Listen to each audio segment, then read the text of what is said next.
Bien, buenas tardes. Si os parece, voy a comenzar con la ponencia que me ha correspondido, que es, como veis en la pantalla, pues la agilización en la tramitación administrativa de los instrumentos de planeamiento y la reparcelación inversa. Realmente, como podéis imaginar, son como dos ponencias completamente distintas. Digamos, vais a tener la suerte de tener, por el mismo precio, dos ponencias y en el mismo espacio de tiempo. Yo, por una parte, comprendo que ya llevamos muchas horas y quizá pues, el tono en algún momento puede ser un tanto así de traca para a que la gente se despierte y siga un poco la intervención. La verdad es que lamento que haya por aquí algunos espectadores que están en unas butacas de visibilidad reducida y quizá pues, esos tendrán que estirar un poco el cuello si quieren ver la parte de la ponencia que tiene un aspecto más visual, ¿no? Pues porque hay veces que las palabras ya son insuficientes para contar lo que uno quiere contar y tiene que recurrir a las imágenes. Me dejo ya de más explicaciones y voy a comenzar con la primera parte de la ponencia, que es la agilización en la tramitación administrativa de los instrumentos de planeamiento. Yo, aparte de estar impresionado por lo grande de la sala y por la cantidad de gente que hay, también estoy muy satisfecho por los dos temas que me han dado en este curso para que pueda hablar, porque si me hubieran dado a elegir entre 20, hubiera elegido estos dos. Es en lo que me siento más a gusto, pues porque alguna cosa participé y porque pues, son temas que especialmente me son atractivos. Bueno, ¿cuál es la situación de partida? Yo no quiero desanimar, sobre todo a las nuevas generaciones de arquitectos y arquitectas y abogados que se dedican al urbanismo. En absoluto nada más lejos de mi intención. Llega un momento que uno ya no, me refiero a la situación de partida en lo que supone tramitar un plan general. Ya no hablo de pequeñas modificaciones, tramitar un plan general. La gente que tiene experiencia, ya llevo 20 años de secretario de la Comisión Territorial de Urbanismo de Castellón.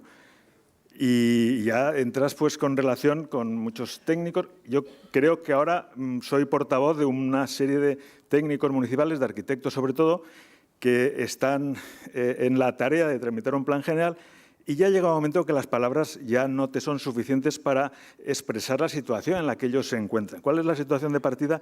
Yo creo que ya hay que hablar con imágenes, ¿no? Y las imágenes, yo creo que es esta imagen es la que supone el ejemplo gráfico de lo que implica la tramitación de un plan general.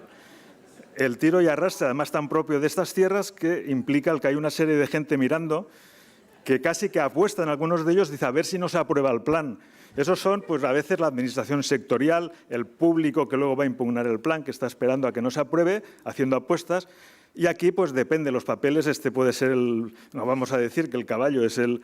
Pero, en fin, es la administración que tramita el plan, el redactor. Yo la verdad es que yo particularmente y mi servicio nos sentimos y nos identificamos con el caballo y sobre todo con este personaje que es el que arrastra para que salga adelante del atasco, que es la situación en la que se encuentran muchos planes. Bien, otro ejemplo gráfico de qué es tramitar un plan general. Es casi, ya no voy a hablar yo, sino el Tribunal Supremo, que no habla con imágenes, sino con texto que dice... Eso lo ha dicho el Tribunal Superior de Justicia de la Comunidad Valenciana. Dice, tramitar un plan es una labor titánica, dijo el tribunal. Aquí está la cita de la sentencia, no nos lo inventamos. Yo creo que el tribunal se quedó corto y que no es una labor titánica, sino que es una misión imposible.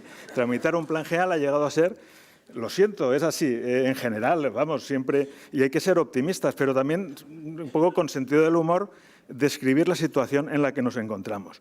Claro, el propio tribunal decía, es que hay una maraña legislativa imposible de manejar, es que al plan urbanístico le cae encima todo el derecho administrativo español, toda la legislación sectorial administrativa española, nacional, autonómica y extranjera, y todas las administraciones sectoriales que todas meten baza, todas regulan cuestiones que ha de recoger el plan, regulan informes y al final es que es imposible porque unos por otros asfixian y hacen que casi sea digamos, una maraña legislativa imposible de manejar y que no se pueda tirar adelante. Años de tramitación, se ha hablado esta mañana, no es exageración. Yo he contado los años de tramitación de los planes generales que hemos estado aprobando últimamente en Castellón y la media son 8 años. Es verdad que estos planes han pasado años muy difíciles, en los cuales casi todos han tenido que repetir trámites ambientales, pero esa es la situación. Claro, ¿eso qué genera? pues genera... ¿Qué pasa aquí? Que esto no es... exacto. Mientras tanto van cambiando las leyes y entonces tienes que trazar. Esto no sucede en ningún otro reglamento ni en ningún otro instrumento jurídico. Realmente una carta astral, porque cambian las leyes en esos 8 años. ¿Y qué ley se aplica a este plan? Pues hay que trazar, hay que ver cuáles leyes estaban en vigor cuando se nació la criatura, cuando se informó al público. Pues esas son, con lo cual el urbanismo se convierte en una astrología. Y, de hecho, la LOTUF se aprobó hace años. Yo no he visto ningún plan general aprobado con la LOTUF. Yo he comenzado a aprobar planes generales con la LUF. Todavía la RAU aún no la puedo olvidar, con lo cual, encima, cada vez que se aprueba una ley nueva, no te puedes olvidar de las antiguas porque tienes que manejar 3 textos legales para ver cuál es el que se aplica. Bien, si faltaba algo, tenemos ya la nulidad radioactiva de los planes urbanísticos por defectos de forma, según el Tribunal Supremo, que ya apesta, es como la imagen, ¿no? Cualquier plan es un tema radioactivo que lo contamina todo y que produce un efecto dominó en el cual se anula el plan general, se cae todo. En fin, es deprimente más no poder. Con lo que yo, en esta idea de que hay que hablar con imágenes porque la teoría ya no nos lo explica, el urbanismo y el tramitar un plan es un juego de oca a oca, tiro porque me toca, pero hay un momento decisivo que es esa casilla, que es la casilla de la muerte, donde muchas veces caes, es la sentencia, el Plan General de Castellón, la sentencia ya lo tienes aprobado y caes en la casilla de la muerte con una sentencia y a la casilla de salida. Es un desespero. El que redacta un plan, yo al fin y al cabo solo lo tramito en la fase última, pues para él tramitar un plan es como entrar en un campo minado. Los informes sectoriales, el otro, el de telecomunicaciones, me había olvidado, el impacto de género. Realmente, yo, y ya por acabar esta parte que tenía por objeto un poco reanimar a la gente, luego ya vamos al rollo, esto ya lo hemos comentado en Castellón no es novedad. Digamos que el plan general en trámite o el plan general solo tiene un momento que es cuando está parado. Cuando está la tramitación parada, entonces no hay peligro. Es como la trinchera de la Segunda Guerra Mundial.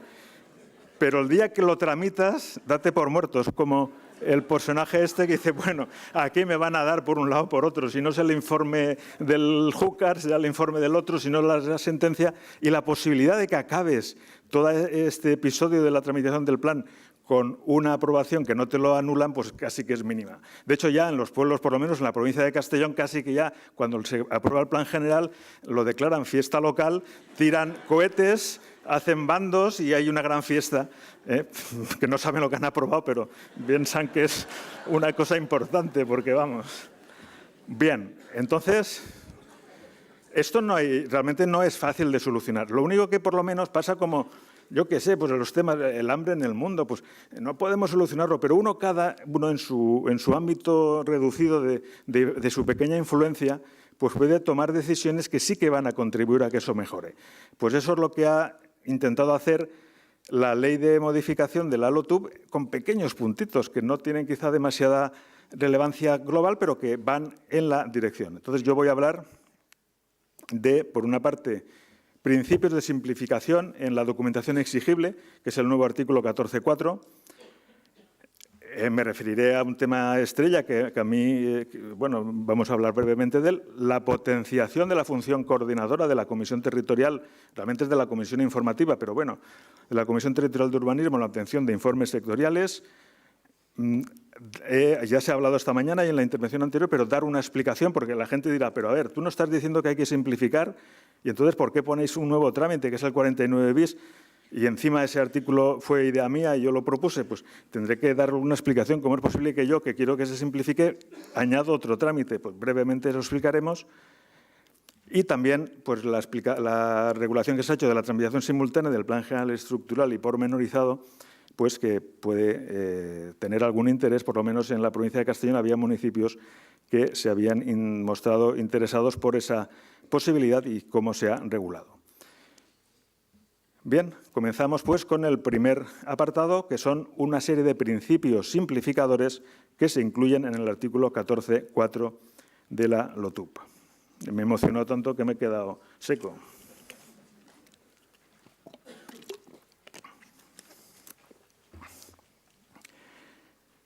Bien, entonces se trata del artículo 14.4, que es muy breve y que dice lo siguiente. El contenido y documentos de los instrumentos de ordenación, o sea, de los planes, se ajustarán a los principios de mínimo contenido necesario, máxima simplificación y proporcionalidad. Solo podrán exigirse aquellos documentos expresamente previstos con una norma con rango de ley. ¿Qué hace ese artículo? Realmente hace dos cosas. Por una parte, establece tres principios jurídicos, tres principios generales del derecho incluidos en la ley que han de tenerse en cuenta a la hora de regular cuál es el contenido y documentos exigibles en un plan. Lo que pasa es que son tres principios jurídicos que no van a conseguir que se anule un plan, sino que a lo mejor que no nos lo anulen, porque van a ir en la línea de poder justificar que la documentación exigible es la mínima. Y luego establece una expresa reserva de ley en la materia que se le puede sacar mucho contenido si se quiere, y si no, pues no se le sacará ninguno. Vamos a ver cuáles son esos tres principios. Mínimo contenido necesario. ¿Qué quiere decir? Pues lo dice en sus propias palabras. Bueno, es un criterio favorable a que la documentación de un plan sea lo más breve posible, que sea lo más sencilla, lo más poco extensa que permita alcanzar los objetivos del plan. Bueno, pues es el primero. Los tres son bastante parecidos. El segundo es el de máxima simplificación. Es redundante, pero pues supondría también un criterio interpretativo de que la documentación y determinaciones del plan sean lo menos complicadas y lo más sencillas posibles. Y el principio de proporcionalidad, que es como, esto es casi como la Santísima Trinidad, tres principios que son casi lo mismo, entonces, pues conforme a ese principio ha de existir lo comprendemos bastante claramente, pues un equilibrio entre el objeto del plan y la documentación que le exigimos. Si es una modificación que el objetivo es muy, muy simple, pues la documentación tiene que ser proporcionada a esa simplicidad, ¿no? Hemos de subrayar, claro, yo soy de derecho, y a lo mejor en otros mundos esto, pues, pero que los principios generales del derecho tienen muchísima importancia. Los que, digamos, leemos a García de Enterría, Tomás Ramón Fernández, a los grandes maestros, eso lo tenemos claro. Y hay que insistir en eso. Esta frase es de Santiago Muñoz Machado. Y yo creo que no está pensando en nuestro caso, pero la frase no puede ser más indicada. Realmente los principios jurídicos surgen, los principios generales del derecho, para proteger, dice, a instituciones ante el aluvión desbordado de normas escritas que son cambiantes y inconexas y que al final son impredecibles. Bueno, pues justamente aquí esos tres principios que se han establecido en la ley tienen esa función, proteger, digamos, a la figura del plan, a la institución del plan, frente a ese aluvión de normas para establecer, bueno, unos criterios rectores que hay que tener en cuenta, que no es solo palabras, sino que son principios jurídicos y normas que luego hay que aplicar. Dice este mismo autor, dice que ¿cuál es la finalidad del principio? Pues ser realizado en la mayor medida posible, teniendo en cuenta las circunstancias del caso. Bueno, pero son criterios legales, ¿no? Dice, son como mandatos de optimización. Hay que intentar, en la medida de lo posible, alcanzar esos principios. Lo que pretende el principio general del derecho, y él habla en ese libro de Muñoz Machado, nadie tiene excusa para no leérselo porque está en la página web del BOE, son 8 o 10 tomos, todos gratuitos que tú te descargas y te lees y tu cultura jurídica aumenta. El objetivo es que se realice en la mayor medida posible. Pues eso es no solo literatura, sino principios jurídicos vinculantes. ¿Y eso qué querría decir? Pues que tendrían que limitar las exigencias que una administración sectorial le puede exigir a un plan en cuanto a qué exigencias documentales se le piden. También limitaría la administración autonómica a la hora de no exigir documentos o a la hora de valorar si la documentación es no completa. Y también a los tribunales serían principios jurídicos que deberían de ser tenidos en cuenta por los tribunales a la hora de resolver las posibles carencias documentales del plan. Claro, habrá que introducir esto a los magistrados, que creo que no ha venido ninguno, pese a que estemos en su edificio y pese a que estamos completamente en sus manos al final. Y luego el segundo, que aquí el círculo está volado, pues se establece una reserva expresa en de ley en la materia. Esa reserva expresa, ¿qué querría decir? Pues, por ejemplo, en el caso de los planes generales, los documentos que han de incluirse son los que dice la LOTUF o otra norma con rango de ley, pero no una disposición meramente reglamentaria. El reglamento no podrá exigirle al plan más documentos, sino solo, en su caso, complementar o desarrollar el detalle de un documento que una norma con rango de ley ha establecido. Y eso, esto es opinión mía. Todo lo que estoy diciendo son opiniones mías. Yo no represento aquí más que a mis exageraciones o a lo que yo pueda decir con los errores que serían imputables a mí. Yo creo que también, digamos, a través de un reglamento no se puede exigir documentos no previstos expresamente en una ley, que quien hace un plan, digamos que cualquier cosa, al final es lo que te pidan, porque sabes que si no pides ese documento que tú sabes que no está en ningún sitio, no te van a aprobar el plan. Pues bueno, este principio general o esta regla lo que quiere establecer es un cierto límite a esos excesos. Y luego eso podría tener efectos derogatorios hacia el pasado, o sea, respecto de exigencias establecidas por reglamentos anteriores que no tengan. Hay que entender que la LOTUP ha dicho, y de manera bastante extensa, estos son los documentos de un plan general. Luego, si hay por ahí algún reglamento que exige otro, el reglamento autonómico que exigiera otro, habría que decir, no, mira, el documento es este, en la memoria desarrollaré ese tema, pero tú no me puedes, a través de una norma de rango reglamentario, a veces por una orden, inventarte que haga más documentos a los que ya el plan establece. Bien. El segundo punto, dentro de esas funciones de agilización, sería la potenciación de las comisiones territoriales de urbanismo. Tampoco el problema, sobre todo para dar solución, se habló un poco antes, del problema de los informes sectoriales que no se emiten en plazo. La verdad es que ante ese problema la única solución que hay es cumplir la ley. La ley de procedimiento no deja de ser, no puede ser más clara. Hay que continuar. Y el informe emitido fuera de plazo no se tiene en cuenta, pero digamos que para que eso sea efectivo, el legislador ha establecido un mecanismo bastante potente, nuevo, que, bueno, pues yo en este caso, yo no soy el que ha ideado este mecanismo, pero quien lo ha escrito, que no sé quién es, ha leído mi mente, realmente casi que hasta mi parte más inconfesable de mis pensamientos, porque yo hay cosas que aquí se han puesto que yo pues lo pienso, pero no me hubiera atrevido a decirlo, pero lo ha dicho de una manera bastante contundente. Lo cierto es que las comisiones provinciales o territoriales de urbanismo, ya los autores clásicos que hablaban del tema, García de Enterría y Luciano Parejo, en su libro de hace ya más de 40 años, hablaban de las comisiones provinciales o territoriales que eran la expresión del principio de coordinación plurisectorial y digamos que pues ahora lo que se hace es llevar hasta el final en esa potenciación, ¿no? Son 2 artículos los que regulan. No voy a entrar con todo el detalle, solamente decir que hay como 2 situaciones fundamentales en las cuales se va a utilizar ese mecanismo. Uno, cuando la falta de emisión del informe sectorial solicitado esté aún en la fase de tramitación municipal, el ayuntamiento podrá solicitar el auxilio de la comisión informativa, de la comisión territorial, pero quizá el que es más potente, porque ahí es cuando ya resuelves y tienes la sartén por el mango, sería que ese mismo mecanismo se puede utilizar ya en el propio seno de la aprobación definitiva autonómica, en la fase de aprobación definitiva ante la no emisión de informes sectoriales. El esquema es bastante simple, es el supuesto de que ha pasado el plazo de emisión del informe, entonces se convoca a la comisión informativa, a esa administración sectorial. No hay mayor problema porque en la comisión informativa están prácticamente todos, tienen vocales todos los que emiten informes sectoriales. Luego no hay ni que estará allí. Y entonces se le da una última oportunidad para que haga el informe y que lo haga verbalmente. Y si no lo hace, pues es favorable. Y entonces los problemas que se den, pues la comisión informativa los resuelve. Quizá nada mejor que lo que la propia ley establece literalmente en ese artículo para vernos lo potente que es la figura. Dice que el informe, cuando le dices no lo has emitido en plazo, te requiero para que lo hagas.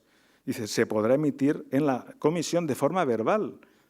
Y además no hay excusas porque dice, si no se emite en el plazo que tenía ni en forma verbal en la comisión, dice, se considerará favorable a todos los efectos.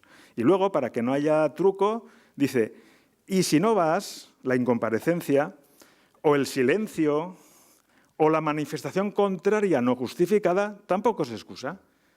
Bueno, pues ahora solo falta que utilicemos esa herramienta. Es verdad que luego tiene excepciones, está claro que hay casos que la propia ley, por ejemplo, la ley del Estado, casi siempre en muchos casos dice la no emisión de plazo se entiende que continúa y que es favorable, entonces no haría falta decir esto. O si la ley dice que el informe es desfavorable, como pasa en algún caso, pues ahí ya nos tenemos que aguantar. Pero bueno, ahí está ese mecanismo. Yo creo que es la ley autonómica que ha llegado más fuerte más en esta regulación de cosas que son obvias, que de alguna manera, un poco a lo bruto ya lo hacíamos. Yo a veces pues ya lo intentaba hacer, les dabas, pero es que ahora ya no tengo que decir que es que lo dice ahí y no tengo, digamos, otra alternativa. Pasado el plazo, tendría que decirle, ven, no lo emites verbalmente, pues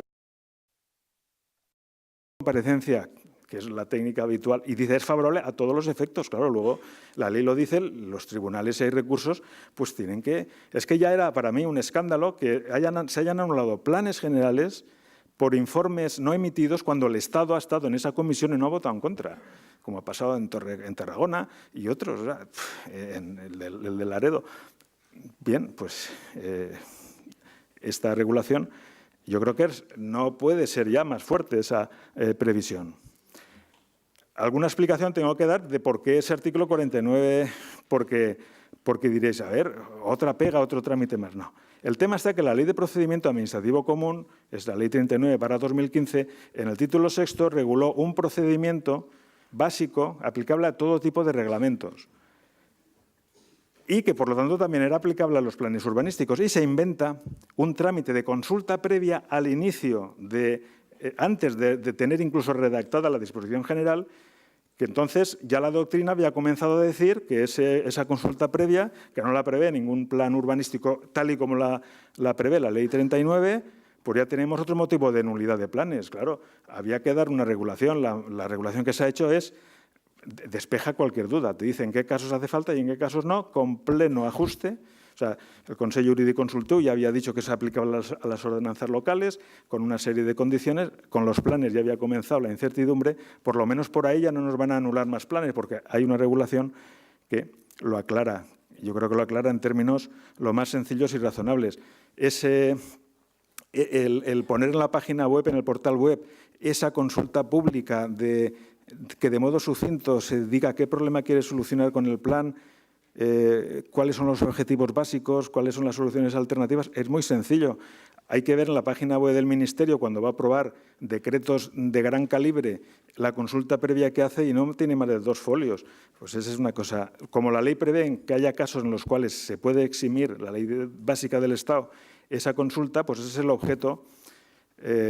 Bueno, estos otros párrafos, pues es lo mínimo. El Consell Jurídic Consultiu había dicho estas frases prácticamente cuando habló en un dictamen de la aplicación de ese artículo de la Ley de Procedimiento Administrativo a las ordenanzas locales, pero creo que lo que es más interesante es esta regla, modificaciones puntuales, planes, dice la ley, que puedan ser promovidos por los particulares, está pensando en planes parciales, planes de reforma interior, estudios de detalle.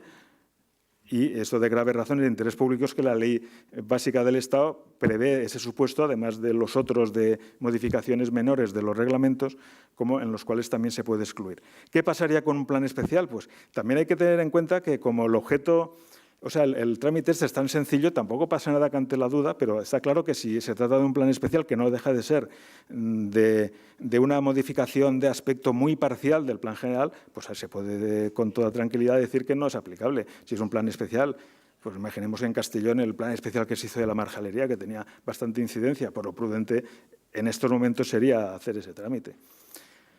Bien, y luego ya… Y con esto ya voy acabando la primera ponencia de las 2 que tengo que dar en este ratito, pues esa regulación de la tramitación simultánea del plan general, estructural y pormenorizado.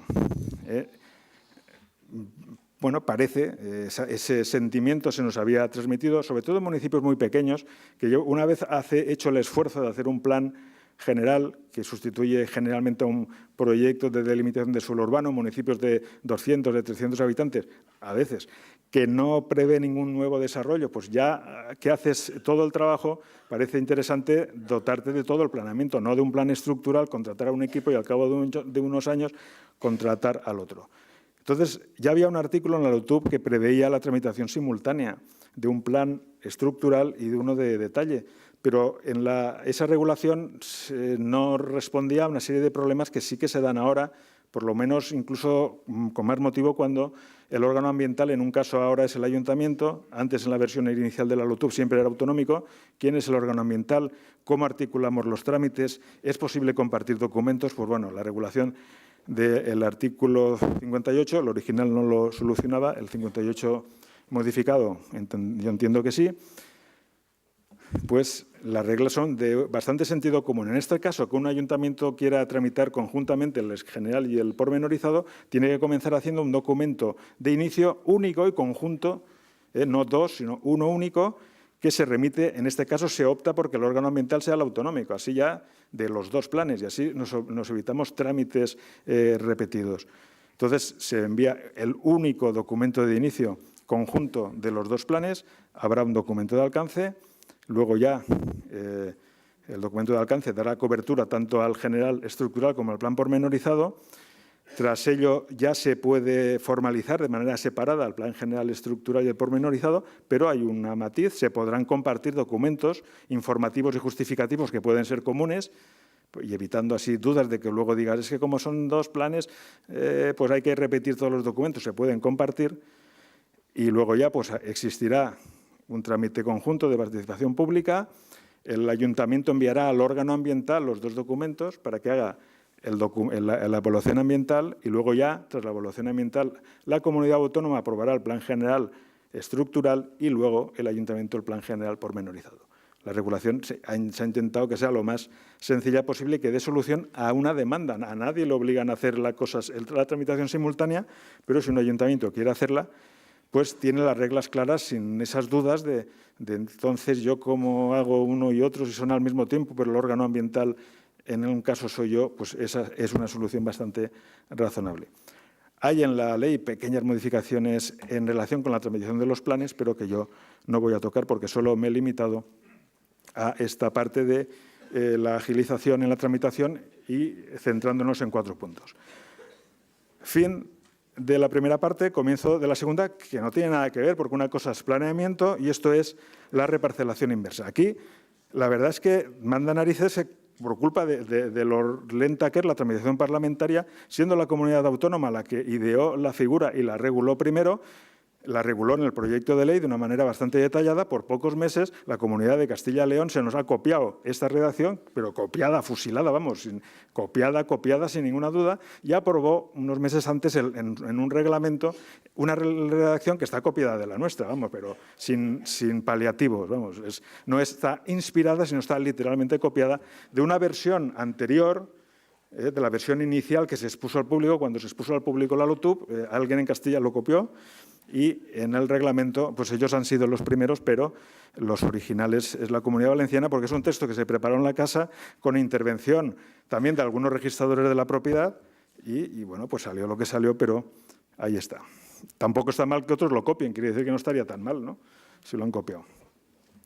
Bien, esta regulación de la novedad de la reparcelación inversa, que tampoco es gran novedad, de hecho, en el libro de la RAU, en el primer libro de la RAU de Gerardo Roger y de Paco Blanc, en un apartado, cuando hablaba de la reparcelación y de los programas, decía, bueno, en el caso imposible, que no va a suceder jamás, de que un programa no vaya adelante, que es una cosa que no se ha dado nunca y que jamás se dará, pues se tendría que hacer una reversión de la reparcelación, o sea, que ellos ya lo dicen. Pero claro, era una cosa que, hombre, por favor, esto va en contra de la flecha del tiempo, casi que no se iba a dar. La crisis pues, ha dado lugar a la pregunta de qué hacemos con las actuaciones urbanísticas inacabadas.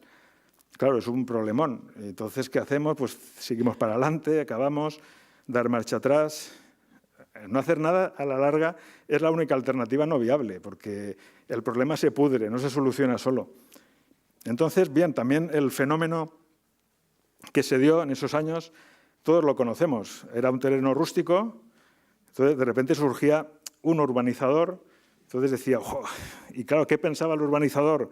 Veía la transformación de ese terreno rústico en un proceso de urbanización y comenzaba un plan parcial, en la mayoría de los casos era reclasificatorio, y esta era la flecha del tiempo, no había marcha atrás. La legislación no contemplaba que esto pudiera cortarse a mitad. Siempre, tras la aprobación del plan, había una flecha que iba a conseguir que el suelo rural se transformara en solar a través de una actuación sistemática, y eso estaba perfectamente regulado, ¿no? Claro, ¿qué sucedió? Pues sobre todo con la crisis económica, la flecha, y ahora vemos que no había una regulación, para ciertas situaciones en las cuales no habíamos llegado a ser un solar, pero sí que estaba un proceso urbanizador muy avanzado y había que ver cómo volvíamos a la situación anterior. Bien, es cierto que desde la ejecución de un plan, la ejecución sistemática en una unidad de ejecución, en un plan parcial, pues realmente es un proceso largo que comienza con la aprobación del plan y que acaba ya con toda la urbanización acabada, con los solares, con las parcelas convertidas en solares, con todos los servicios. Se ha producido una transformación física y jurídica, tenemos parcelas registrales, calles urbanizadas, zonas verdes, bien, todo perfecto.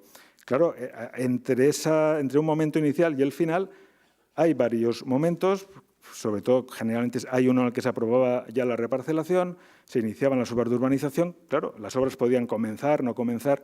Según en qué momento haya pillado la crisis, pues la situación pues, es una u otra, porque si las obras están ejecutadas, pues a lo mejor hay que seguir adelante. Pero no se puede descartar el que existan supuestos en los cuales, de hecho, si no se aprueba el proyecto de reparcelación, pues realmente se rescinde y el volver atrás, incluso con la desclasificación del suelo, pues no plantea mayores dificultades. Pero si el proyecto de reparcelación se había aprobado, pues la experiencia demostraba que no valía con decir, como he resuelto el programa, la reparcelación queda sin efecto y voy al registro de la propiedad y escribo dejar sin efecto la reparcelación. Los registradores decían que no. Bueno, pues había que idear algún mecanismo, alguna solución para esa situación. Volviendo un poco atrás, pues en esas urbanizaciones paralizadas, que ya se había aprobado el plan y el programa, que no se acabó la urbanización, podría haberse empezado o ni siquiera empezado, pues podemos comprender que caben como dos alternativas: continuar la actuación, y aquí es donde cabe buscar la gestión directa, la gestión por los propietarios o a través de la búsqueda de otro urbanizador, o no continuar, y si no continuamos, pues hay que revertir a la situación a un momento anterior. Si no se continúa la actuación y hay una reparcelación aprobada, no es posible mantener la ficción de una reparcelación aprobada si no se continúa la urbanización.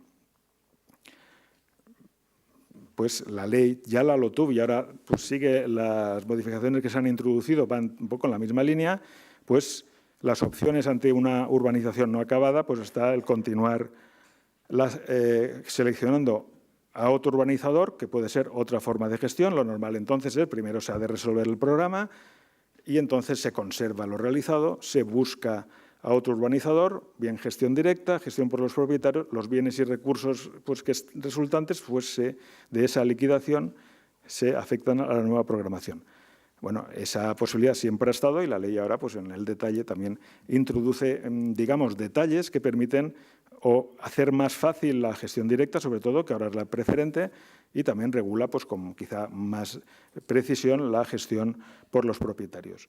Continuar, pero con algunos cambios, fundamentalmente es la regulación que se mantiene de la suspensión temporal de la ejecución por unos años o la posibilidad de subdivisión de la unidad de ejecución, que ya estaba en la LOTUF y que ahora en la modificación pues, se regula también entrando quizá más en los pormenores. Y no continuar con la actuación, pues aquí se resolvería la adjudicación. Claro, las medidas serían según el grado de ejecución. Según el grado de ejecución podemos ver situaciones en las cuales se declaran solares algunas parcelas. En algún caso incluso se puede reclasificar ciertos terrenos a suelo urbano, se devuelven las cargas de urbanización abonadas, se compensan a los propietarios, pero en algunos casos el grado de urbanización será tan mínimo que la alternativa es la de revertir la situación anterior y en algunos casos incluso la desclasificación, y el suelo pasa no solamente a quedarse sin plan parcial, sino pues a través del instrumento que sea, de una modificación o del propio plan general, a pasar a suelo no urbanizable. Pues bien, aquí la reparcelación inversa o la reversión de la reparcelación lo que quiere es dar una mínima solución legal al supuesto que se da en estos casos cuando ya había una reparcelación aprobada. Es el artículo 164 de la LOTUF modificada, que es la que ha sido fusilada totalmente ese texto por nuestros compañeros de Comunidad Autónoma en su reglamento y que luego ahora en algunos lugares se ponen la medalla de cómo han sido los primeros. Y dicen, no, tenemos pruebas, podemos demostrar que se lo han copiado. Entonces era una figura necesaria. Ya cuando se comenzó a trabajar en ella hubo un consenso en que era bueno, pues preciso alguna previsión, que lo ideal sería que la regulación la hiciera el Estado en el reglamento que tiene de inscripción en el registro de actos urbanísticos, pero como no lo hacía, pues las comunidades autónomas entraba dentro de sus competencias el hacerlo en los términos que se han hecho, que son totalmente respetuosos a lo que resulta de las competencias estatales. Se eliminan así las dudas que de otro modo se suscitarían. La regulación encaja dentro de las competencias urbanísticas autonómicas porque es respetuosa con la competencia estatal en materia de ordenación de los registros y de los instrumentos públicos. El Tribunal Constitucional ya ha clarificado qué cosa puede hacer y qué cosa no puede hacer la comunidad autónoma en la ordenación de estas materias y el precepto creo que lo cumple. Se tienen en cuenta los artículos 65 y siguientes de la Ley del Estado. También se es respetuoso, incluso se hacen citas y menciones más o menos expresas al reglamento que regula la inscripción en el registro de los actos urbanísticos y hace lo que puede hacer la norma autonómica, que es regular o prever la intervención del registro de la propiedad, pero no incluye una regulación sobre cómo se hace la inscripción, por quién, con qué efectos, sino que en relación con esas materias es lo que dice la legislación del Estado. Por lo tanto, la competencia autonómica y el respeto a la legislación estatal entiendo que era plena. Bien, ya en las diapositivas, en los 10 minutos que me quedan para acabar, lo que hacemos es decir qué dice el texto en rojo y luego abajo en breve comentario pues explicando qué pueda haber querido decir el precepto. Entonces, bien, que está claro que al resolver un programa, dice, deberá el ayuntamiento decidir o resolver también la reversión a la situación al momento anterior, al inicio de la actuación, o establecer medidas para la finalización. Es lo que habíamos dicho antes, de qué hago, o sigo adelante o doy marcha atrás. Básicamente esas son las dos opciones. Lo necesario para acabar las obras o comenzar las obras de urbanización o revertir a la situación anterior. Serán las circunstancias, porque a veces dicen, es imposible, ¿qué serán las circunstancias? Si es imposible, porque hay un grado de urbanización suficiente o hay un interés en continuar, está claro que a nadie se le va a ocurrir hacer una reparcelación inversa.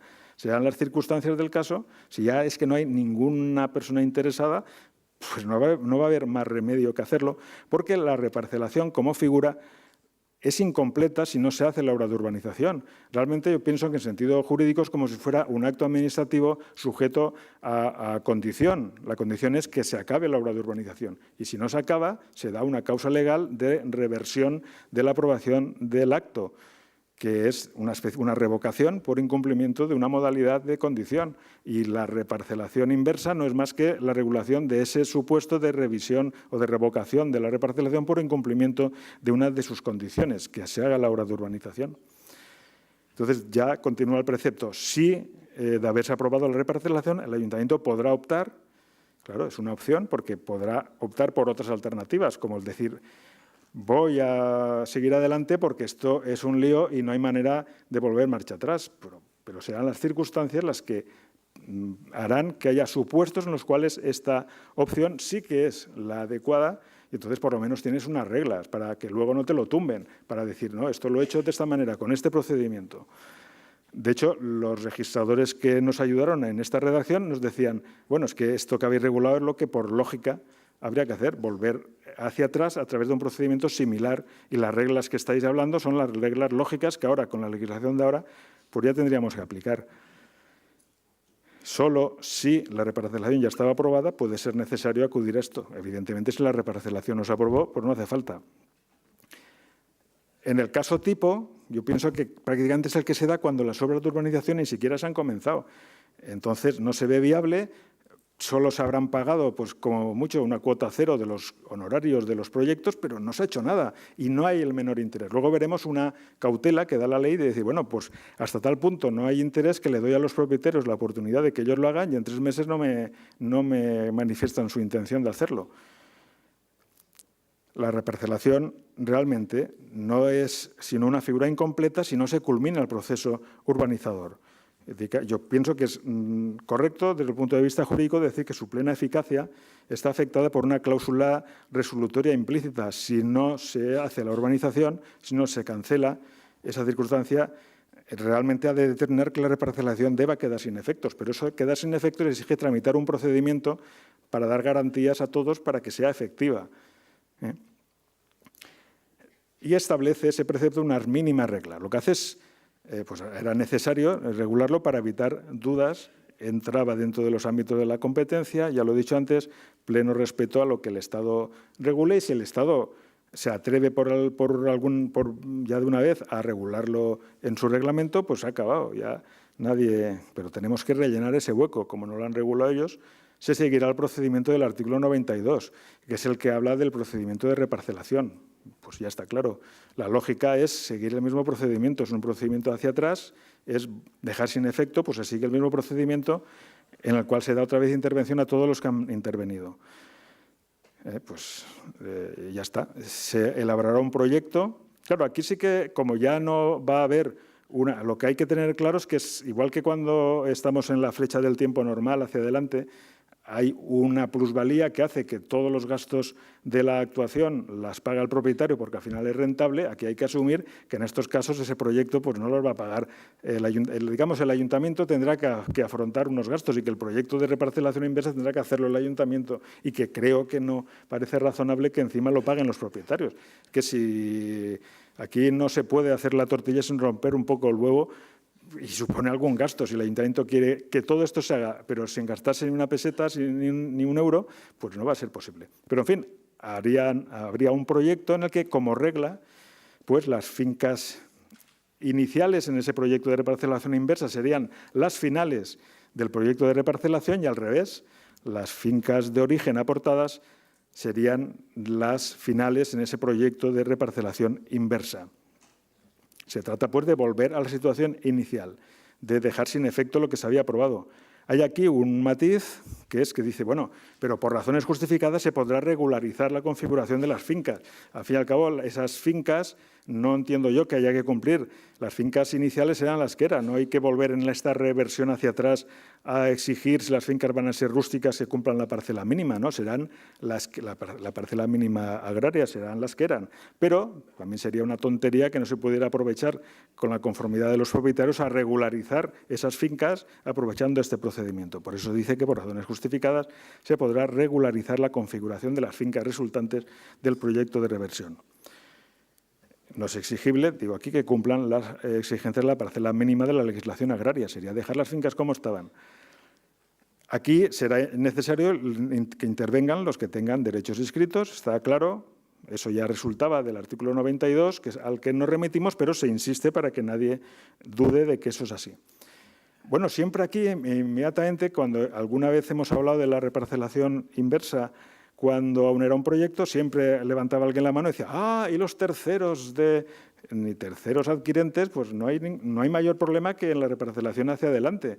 Pues el tercero, esa finca ha podido ir cambiando, pero el que ha comprado ya ha comprado una finca de resultado que en el registro de la propiedad estaba claro que estaba inmersa en un proceso de reparcelación que no tenía sentido si no se urbanizaba. Luego el que lo ha comprado es un tercero que se incorpora, pero que no puede decir que él compró un solar. Tú compraste una parcela de resultado en un proyecto de urbanización que ha resultado fallido y que tú ya sabías que no estaba ejecutado. Por lo tanto, los terceros se integrarán en el proceso de reversión conforme a lo establecido en el artículo 27.1, que es el que habla de que los sucesivos propietarios, pues si un mes o 2 meses antes de una reparcelación ordinaria hay cambios de propiedad, ¿qué pasa? Es que la antigua, pues igual que hay cambios antes, hay cambios en esta fase, y no es ningún escándalo. El nuevo titular queda subrogado en los derechos del anterior, por lo tanto, esos terceros adquirentes no son terceros adquirentes que no sepan que es una parcela de resultado de una reparcelación. Luego, no hay ningún problema realmente. Bien, también dice que se integrarán los propietarios. Esto es interesante. Digamos que puede suceder que hay propietarios de fincas iniciales que no alcanzaban la parcela mínima y recibieron un dinero. Bueno, eso si recibieron un dinero, pues allá ellos, ya está, ya no queremos saber nada de ellos. No tienen que devolvernos el dinero, ya hubiera sido el colmo. Solamente se les pone aquí dentro si no han ingresado el dinero, porque entonces ya es distinto, o si mantienen la posesión del terreno. O sea, alguien que recibió una compensación económica, pero que sigue siendo poseedor de la parcela. Entonces, ese sí que se integra, pero en el resto de casos hay que entender de esta regulación que no. En otro caso, o sea, ese tercero, pues ese ya, y luego las parcelas iniciales, ese no está en las parcelas iniciales porque ya recibió un dinero y se fue. Está claro que ahí hay un dinero que faltará, pero ese dinero es que el ayuntamiento tendrá que, en estos casos de reversión, no le va a poder salir gratis. Alguna compensación tendrá que hacer, ¿y quién lo va a hacer? Pues probablemente será el ayuntamiento residualmente, entiendo yo. Se aplicarán las reglas del artículo 11. Esto ya es digamos, las oposiciones más difíciles en derecho es ser registrador de la propiedad y notario. Ese artículo 11 es bastante difícil de entender, pero es una remisión. Ese artículo 11 lo que establece es qué pasa, cómo se trasladan, digamos, los derechos reales que hay en las fincas de origen a las fincas de resultado en la reparcelación ordinaria. Pues ahora hacia atrás se aplican las mismas reglas. No hay ningún misterio. Es un artículo muy largo. O sea, las posibles hipotecas constituidas. Está claro que una hipoteca anterior a la reparcelación ordinaria, resulta que era una hipoteca en relación con una finca que era rústica y que ahora resulta que en el traslado, dice, ostras, ahora estoy en una hipoteca de una finca que ahora va a ser solar. Pero va a ser solar si se urbaniza, porque si no se urbaniza sigue siendo una finca igual de rústica. Pues ahora hacia atrás pues será lo mismo. Las hipotecas, es que no hay otra, tampoco hay. Parece que sea un escándalo cuando la hipoteca que se traslada es hacia algo mejor, pero es que aquí, como se ha incumplido una condición, que es que no se ha urbanizado, todo era ficción. Y como es todo ficción, el traslado se hará, pues leemos el artículo 11, que es ese larguísimo, y el que lo entienda, pues que creo que si se lee 3 o 4 veces acaba de entender, pues tendrías las reglas de cómo harías ese traslado hacia atrás. Y además habrá una cuenta de liquidación con las posibles compensaciones económicas, porque habrá en algunos casos que devolver algunos dineros y aquí pues habrá casos en los cuales se podrá identificar quién recibió más y ese tendrá que pagar. Y en casos de ese que se fue, pues a lo mejor resulta que es el ayuntamiento el que, un poco como responsable de todo este proceso, tendrá que compensar para que se produzca. Bien, ninguna novedad es el decir que el acto administrativo de aprobación, una vez firme en vía administrativa, pues es el inscribible en el registro donde volveremos a tener las fincas en principio iniciales. También, no hubiera hecho falta, pero para evitar dudas decimos, y esta transmisión está exenta de tributos igual que la transmisión de la reparcelación hacia adelante. Aquí, este último punto, el punto 5 de ese artículo, lo que dice es una cautela, que es la siguiente, decir, a ver, el ayuntamiento puede dar a los propietarios, o sea, antes de iniciar la reparcelación inversa, una oportunidad de decir, oye, si vosotros consideráis que es de interés continuar, tenéis 3 meses para presentar una alternativa por gestión directa. Si los propietarios tampoco lo hacen, luego que no vengan pidiendo responsabilidades por pérdida de dinero, porque si usted tampoco ha querido continuar por un procedimiento que tenía la posibilidad de hacerlo, pues ya que no se queje. Y bien, ya está. Acabo. Son las 6:10. Me he pasado un minuto. Yo he hablado simplemente de la tramitación de los planes, de esa situación, de ese ejemplo gráfico, de la reparcelación inversa. Yo creo que simplemente como conclusión final hemos de ser conscientes de las siguientes cosas. Primera, que el legislador no tiene la varita mágica, no la tiene para solucionar la reparcelación inversa y los problemas que genera, ni para conseguir una ley que dijera los planes se aprobarán en un año. No se puede hacer. No tiene la legislación la varita mágica. No obstante, lo que sí que puede hacer la legislación urbanística es ofrecer herramientas que, en última instancia, y con esto acabo, ya están en nuestras manos. Está ahora en nuestras manos, en las manos de los que redactan planes, en las manos de los ayuntamientos, en las manos de quienes hacen los informes sectoriales, en las manos de quienes trabajamos en la consellería, pues que se utilicen adecuadamente, digamos, teniendo una actitud respecto del plan, pues prácticamente pues, de protección, casi como de una especie en peligro de extinción, que tienes que tomar medidas activas para que no se nos muera por el camino. Y ya con eso acabo, y si quieren hacer preguntas, pues ya pasamos al turno de preguntas.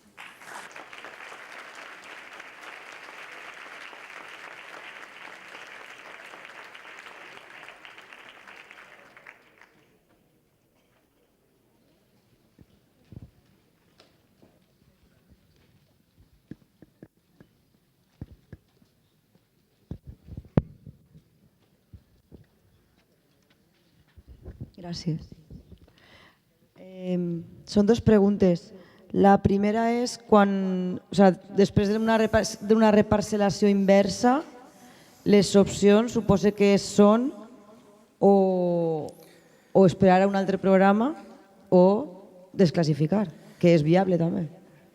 En principi, suposem que és un pla parcial. Tu en un pla parcial aprovat, el programa ja s'ha declarat resolt, no se va continuar i la reparcel·lació se fa la reparcel·lació inversa i queda com a... ja no n'hi ha reparcel·lació. En aquests moments seria un sol en pla parcial aprovat i en ordenació pormenoritzada. Si tu vols desclassificar, això n'hi ha que fer a través d'un procediment de modificació del pla. Una de les opcions en els ajuntaments que tenen el pla general en tràmit seria que el pla general derogara o diguera que se classifique com a... La llei d'alguna forma dona uns criteris. Ve a dir que inclús com a regla general si s'ha reclassificació, perquè en alguns casos pot ser un sòl urbà perfectament o que ja era urbà des de sempre i que ara ha fallat el desenvolupament, però no n'hi ha motiu per a pensar que al cap d'uns anys se pugui... Però si es tracta d'un pla parcial reclassificatori i que inclús aquesta reclassificació que se va fer avui en dia no és compatible en els criteris d'ordenació del territori, d'alguna manera la llei t'està dient que en aquest cas el que procediria és tramitar la desclassificació. I no ve molt al cas, però hi ha alguna limitació a la quantitat, al percentatge de sòl que es pot declarar urbanitzable en un terme municipal? Sí, l'estratègia territorial de la Comunitat Valenciana té una fórmula matemàtica realment de creixement que el Servei d'Ordenació del Territori és el que ho calcula i si creixes més d'aquest percentatge no se t'aprovarà. Però en la LOTUP aquesta fórmula no està. A veure, és que la fórmula, la LOTUP, diu que això té que regular, això no és propi d'una llei que n'hi hagi aquest percentatge. Està regulat en aquest moment en un dels instruments de planejament, el més important a nivell de tota la comunitat, que és l'estratègia territorial de la Comunitat Valenciana, que sí que té, i dins dels preceptes, una fórmula que, en fi, no té cap misteri, segons una sèrie d'elements. D'alguna forma és una fórmula reglar, que a 3 persones que ho calcularen, en principi tindria que donar-los més o menys la mateixa quantitat, sí que n'hi ha un límit.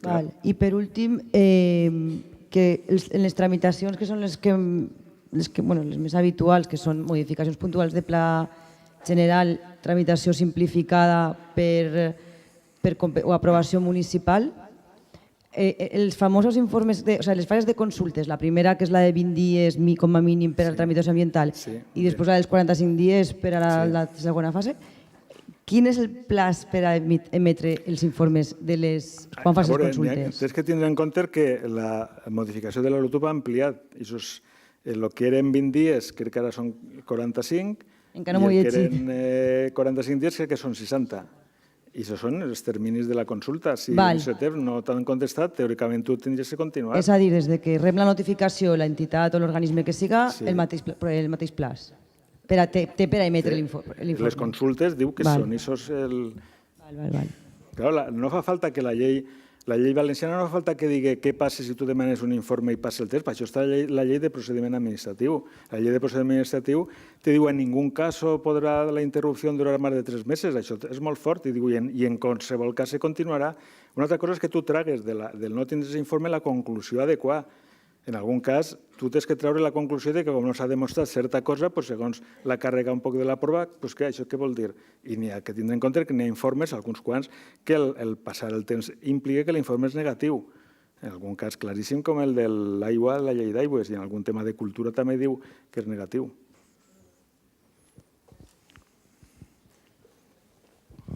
Bueno, yo quería preguntar 3 cosas. Una es en el tema de los gastos de la reparcelación inversa. ¿Qué gastos? Bueno, está claro que la parte de tramitación de la reversión de la reparcelación la pagaría el ayuntamiento, pero de la cuota cero, los gastos iniciales correspondientes a proyecto y a registro, ¿se considerarían pérdida de los propietarios o también habría que pagarles por eso? Eso sería...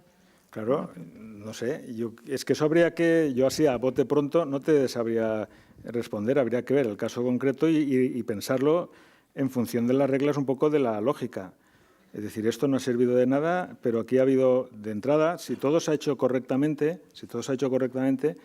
bueno, de entrada habrá un aval de unos avales al urbanizador y lo lógico es que conforme a esos avales el ayuntamiento le devuelva esas cantidades a los propietarios. Eso sería, a bote pronto, la primera idea que se me ocurriría. Teóricamente, con esos avales ejecutados, pues igual tienes para ese gasto del proyecto y para esa devolución de algún gasto que se haya hecho. El propietario, también habría que ver, el propietario que no tenga, si el propietario, o sea, si el urbanizador era la agrupación de interés urbanístico y el propietario era también culpable, bueno, ya veríamos, habría que compensar, ya se vería, pero si el propietario es un propietario que ha estado allí, quietecito, que no, parece que él, pues, no Me ha refería tenido... más a gestión por los propietarios, donde ellos mismos lo han promovido, luego no ha salido bien, solo Entonces alguna habría parte que del ver. gasto deberían asumir, entiendo. Yo creo que hay que tener, a veces la ley entra en tanto detalle que finalmente te vuelves loco.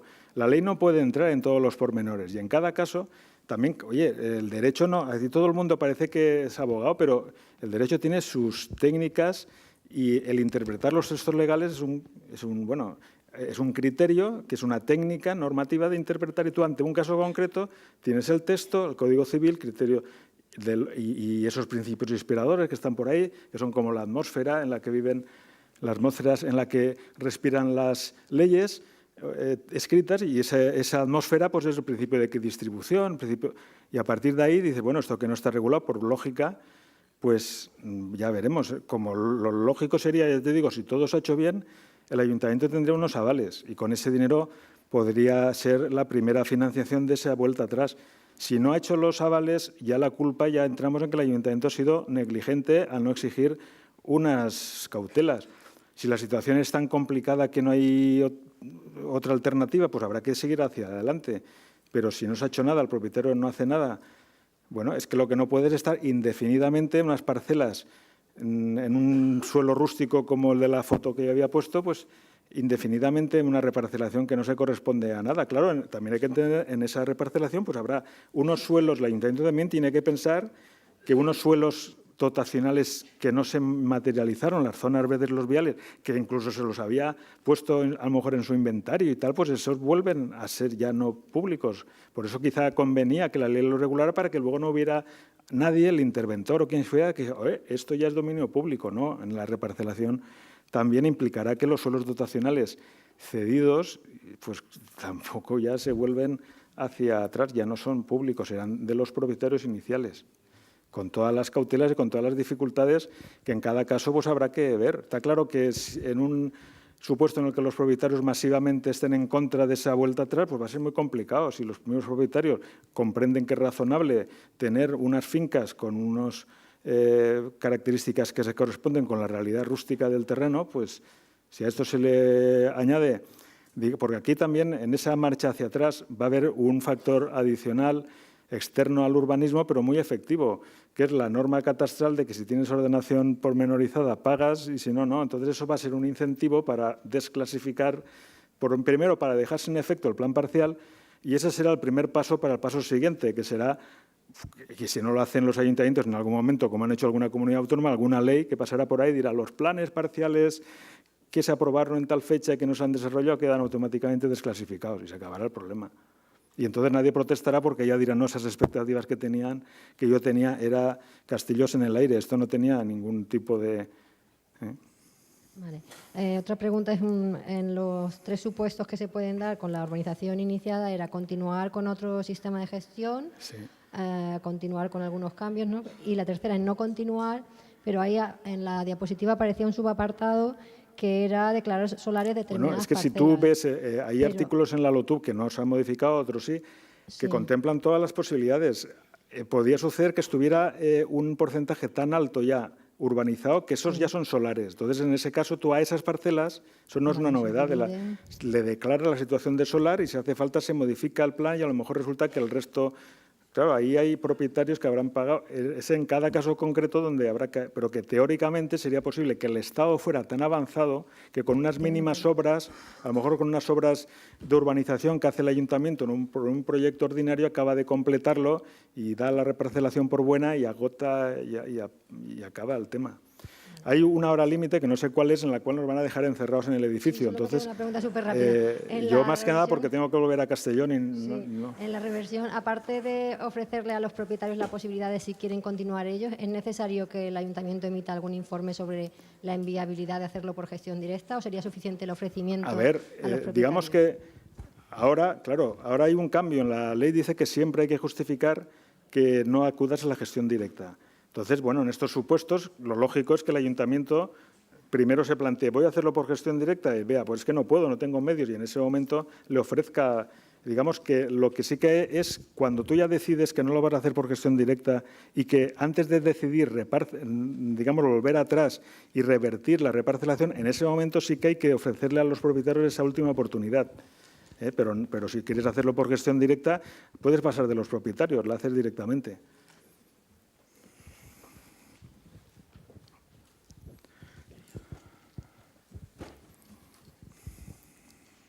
Hola, buenas tardes. Yo tenía una pregunta acerca de las comisiones informativas de coordinación. Sí. Lo que has comentado de que se reúnen cuando faltan algunos informes sectoriales, que se pueden emitir verbalmente y que si no se emiten verbalmente en la comisión se pueden entender por favorables, ¿vale? Que suena muy bien y nos ilusiona a todos. Pero el párrafo que tenemos también en el 53.4, que dice: los dos párrafos anteriores no resultarán de aplicación si la ley sectorial respectiva regula de forma expresa el sentido del silencio de sus informes. Claro, o sea, eso quiere decir que, por ejemplo, de entrada ya utilizar ese mecanismo con el Estado pues sería un poco peligroso o difícil de aplicar, pero imaginemos, por poner el caso claro del informe de la Confederación, dice que es negativo, luego tú, pasado el plazo, no le haces ninguna amenaza al vocal de la Confederación, sino que en la siguiente comisión tienes que tomar un acuerdo de suspensión porque no tiene justificada la suficiencia del agua, no tendrías otra alternativa. Hay que tener en cuenta que aquí, como todo lo estamos aprobando con la LUF, pues menos en las modificaciones, no nos hemos dado cuenta de que con la LOTUF, la aprobación definitiva, o sea, vamos a contarlo todo. La ley del Estado establece como criterio básico que el procedimiento autonómico de aprobación definitiva debe tener silencio positivo. Esto es básico.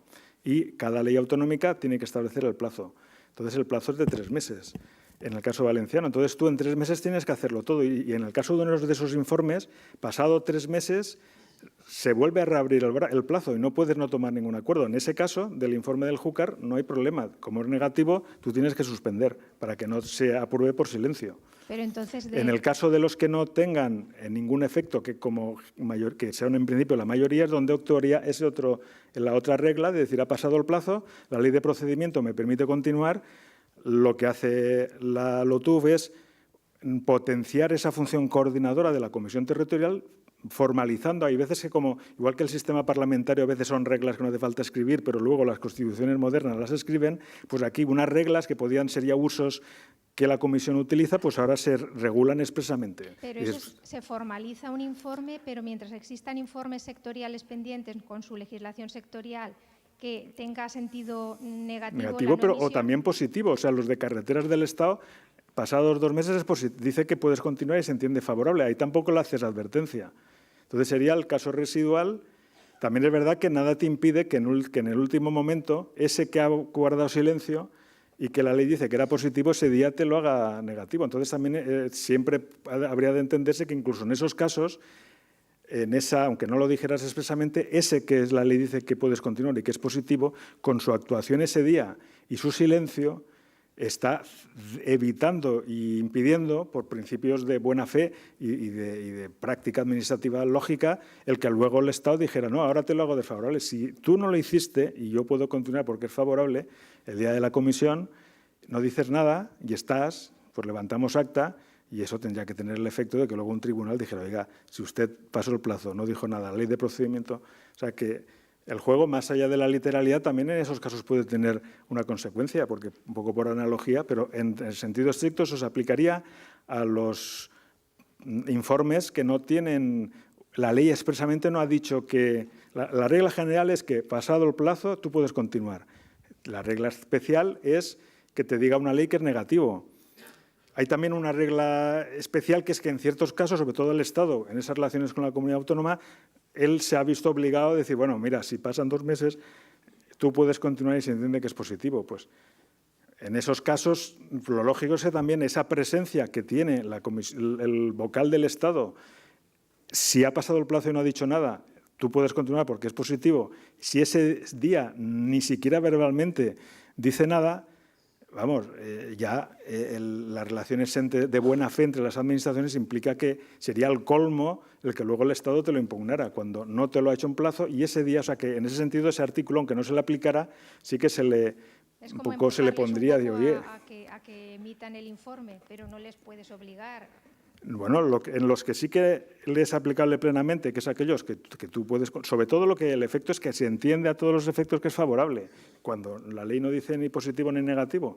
Con lo cual, si a eso le unes que en esos casos serán casi siempre informes autonómicos, eso te da ya una garantía, porque una consellería no me puede impugnar a mí un acuerdo mío de aprobación definitiva, porque somos la misma administración. Luego, entonces, por ley se entiende favorable, y si alguien recurre, por aquel peligro, lo increíble de esto es que quienes consiguen la anulación del Plan General de Laredo en materia por no tener el informe de telecomunicaciones son Vodafone y unas empresas de telefonía. Ni el Estado lo ha impugnado, ni ha dicho que esté mal el plan. Entonces, digamos que luego el tema está que te utiliza un particular, te dirá, oiga, el informe de sanidad no se emitió, pues tú dirás, mire, se emitió en ese sentido, no se emitió, y como en esa comisión no dijo nada, el informe es favorable, y a todos los efectos. En fin. Muy bien, gracias. Más ya no se puede regular, porque ya regulas lo que nadie hasta ahora ha regulado, llegando a situaciones ya que, bueno, algunos de los vocales van a coger miedo de venir a la comisión, y tampoco se trata de eso. Lo que pasa es que el de Confederación suele ser de los últimos.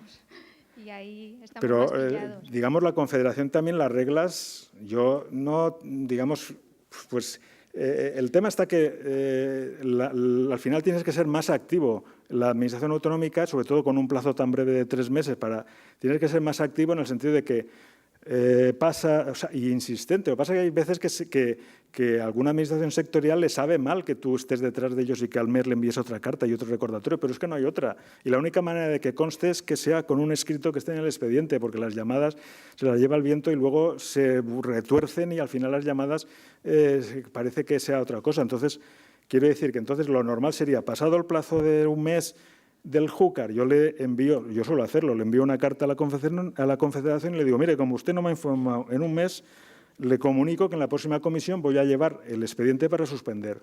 Y eso quizá le crea una sensación de malestar en el vocal, que hace que le da un poco de vergüenza ir a la comisión para suspender por silencio de él, y casi siempre el informe me lo va a hacer antes, sea positivo o sea negativo. Entonces, también, si se crea un clima al final de mutua confianza, pues al final nunca se llega. A lo mejor este precepto crea como un arma un poco fuerte que luego no llega a utilizarse, porque la mera invocación de ese precepto hace que ya el organismo pues, rápidamente dice, no me lo apliques, yo te hago el informe. Pero que luego al final es llevar, la única forma de que los plazos se cumplan es llegar los plazos a rajatabla, también en el sentido de que pasado el plazo de continuar, pues te lo he de comunicar, porque pasado el plazo de que yo le doy, y en cualquier caso de 3 meses, mi plazo se vuelve a correr, y yo por silencio se me aprobaría el plan. Luego tengo que tomar una decisión, no puedo parar. Quizá el tema está que estamos acostumbrados con la LUF y con la RAU que ese plazo no era efectivo, porque si no te hacían una advertencia no comenzaba a correr, y por eso el expediente quedaba como apantanado ahí y muerto en un callejón sin salida. Eso no va a ser posible.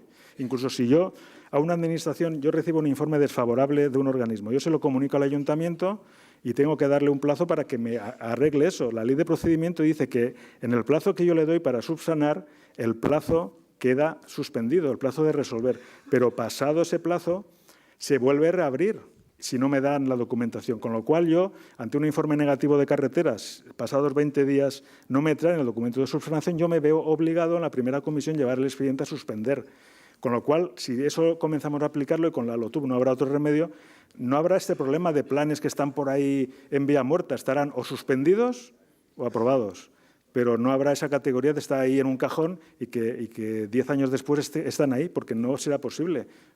Yo entiendo que en ese sentido, pues todos estos instrumentos pues, harán que al final todos tomen conciencia. Y quizá la comisión, es cierto que situación que a veces queda en evidencia, un organismo que delante de los demás ve que él es el que se retrasa, pues hace que haya a veces un pique y que empiecen al día de la comisión venir con el informe para no tener que dar explicaciones a los demás. Evidentemente es un poco violento llegar a esa vía. Si ya ahora sin utilizar esa vía, simplemente recordar ya parece pues, utilizar eso. Pero claro, ahora la ventaja es que ahora es la ley la que te ordena que lo hagas. Entonces ya no es una cosa personal tuya. Dirás, es que la ley lo dice. Ya veremos. Gracias.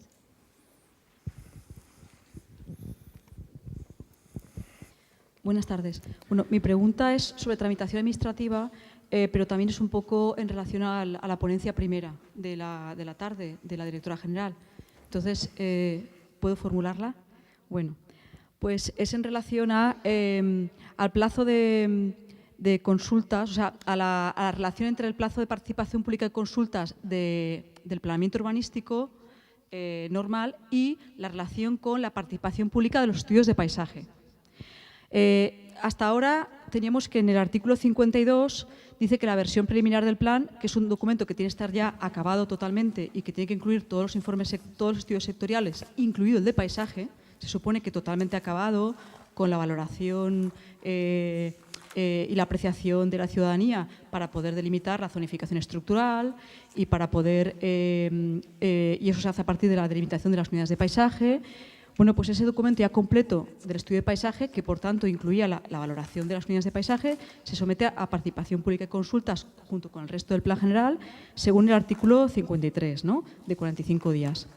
Mi duda surge porque ahora ha aparecido un artículo nuevo, el punto 5 del artículo 6, que habla de la participación pública de los instrumentos de paisaje. Y en la redacción tengo alguna duda, pues que quisiera que me la aclararan, ¿no? Porque a la hora de hacerse la presentación, a lo mejor ha sido confusión, se ha recordado el valor que tiene la consideración, o sea, la valoración del paisaje que hace el ciudadano, ¿no? Esa valoración subjetiva a la hora de valorar el paisaje, ¿no? Entonces, al hacerse esa exposición en el PowerPoint, no estoy muy segura si eso se ha inducido a poderse confundir esa participación pública y esa participación o toma en consideración de la valoración subjetiva del ciudadano, si se ha podido confundir con hacerla durante la participación pública, la fase de participación pública y consultas de los planes generales. Porque a raíz de la lectura del artículo del 6.5, que dice, los instrumentos de paisaje se someterán, en todo caso, a participación pública y consulta de las administraciones públicas afectadas, para que se pronuncie en un plazo máximo igual al del procedimiento del documento a que acompañen. Cuando estén vinculados a un plano programa o proyecto, lo harán dentro del procedimiento en el que se aprueben estos. Entonces, claro, te hace pensar, dentro del procedimiento, si piensas en qué es todo el procedimiento, puedes escindir esa fase de participación pública exactamente de la fase de consultas y participación pública urbanística, porque te dice que dentro del procedimiento. Pero claro, como luego te dice que durante esa fase uno de sus objetivos es, y es la misma de 45 días, te dice que tiene que ser la misma y que debes de someter a información pública a las consultas, pedir consultas a las administraciones públicas afectadas, parece que te liga mentalmente con esa fase de 45 días de participación pública del planeamiento. Sí, puede...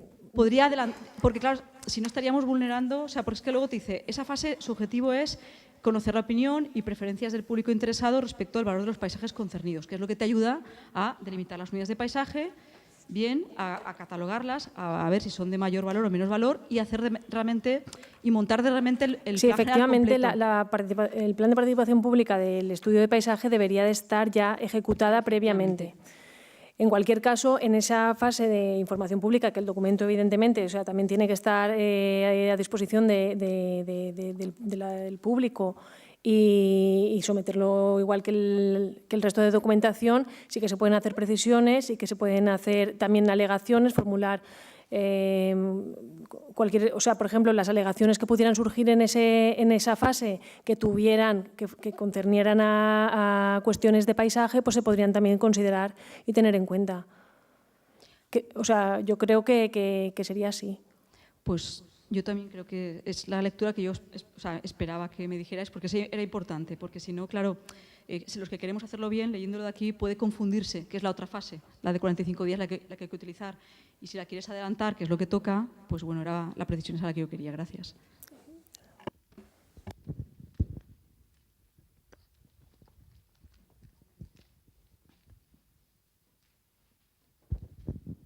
Hola, para Rosa también.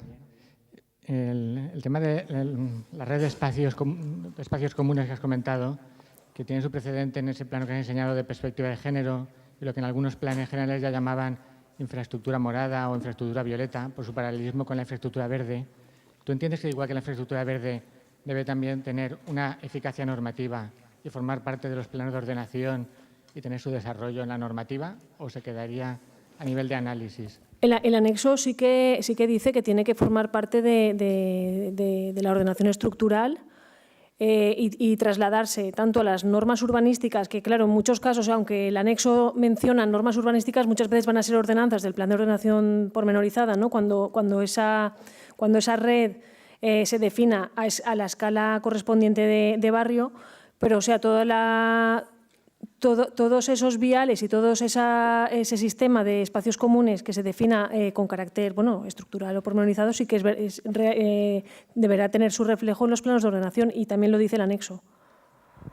No solamente la memoria informativa, que el primer punto pues dice la memoria informativa, contendrá toda una análisis de la situación socioeconómica del municipio, haciendo especial énfasis en las cuestiones de género, tanto cuantitativas como cualitativas. Y luego también en otras fases de la participación pública, otra de las cosas que se exige también es la identificación de puntos negros o de puntos que puedan generar, pues que sean donde se dé violencia, donde se hayan dado conflictos así en ese aspecto, pero que evidentemente luego, si se va a abordar si se va a tomar en consideración y tomar algunas medidas, eso evidentemente sí que tendrá que estar en la documentación del plan.